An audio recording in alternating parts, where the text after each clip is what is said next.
নোয়াখালী সদর উপজেলায় জমি সংক্রান্ত বিরোধে চাঁদা না দেওয়ায় হামলার ঘটনায় আহত বৃদ্ধা মোহাম্মদ আব্দুল হাইয়ের মৃত্যু হয়েছে। বৃহস্পতিবার সকাল ১১টার দিকে ঢাকা মেডিকেল কলেজ হাসপাতালে চিকিৎসাধীন অবস্থায় তার মৃত্যু হয়। পরিবারের অভিযোগ, বৃদ্ধা আব্দুল হাই তার জমিতে দোকান নির্মাণ করতে গেলে স্থানীয় যুবদল নেতা লিটন চৌধুরী বাধা দিয়ে ৩.৫ লাখ টাকা চাঁদা দাবি করেন। চাঁদা না দেওয়ায় গত মঙ্গলবার সকালে তার নেতৃত্বে একদল লোক হামলা চালায়।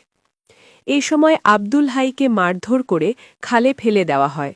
গুরুতর আহত অবস্থায় তাকে নোয়াখালী জেনারেল হাসপাতালে ভর্তি করলে সেখান থেকে উন্নত চিকিৎসার জন্য ঢাকা মেডিকেলে পাঠানো হয়।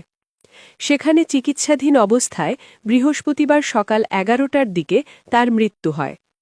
অভিযোগের বিষয়ে অভিযুক্ত লিটন চৌধুরীর সঙ্গে মুঠোফোনে যোগাযোগ করলে সংযোগ না পাওয়ায় তার বক্তব্য জানা যায়নি। পুলিশ জানিয়েছে, লিখিত অভিযোগ পেলে আইনগত ব্যবস্থা নেওয়া হবে।